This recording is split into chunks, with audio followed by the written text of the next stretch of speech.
May nagtanong sa akin, ano ba ang cash flow management at money management? Di ba pareho lang sila?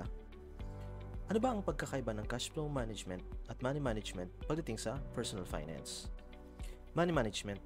Ito ay mas malawak na scope ng ating financial activities at ang main focus nito is yung overall financial health. Kasama na dito yung budgeting, saving, investing, at planning para sa future.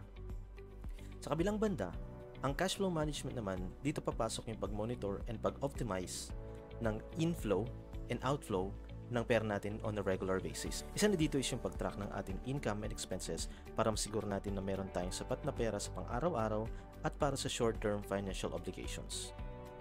Ang personal money management is the foundation of achieving our financial goals and security over the long term. At si personal cash flow naman, sinisiguro nito na meron tayong enough resources para sa ating short-term financial needs. Sa madaling salita, parehong mahalaga ang personal money management at cash flow management pagdating sa usaping financial. Mas maganda na alam mo sila pareho para ma-maintain natin ang balance and stability ng ating finances. Sunod nating pag-usapan kung paano natin ma-manage ang ating cash flow effectively.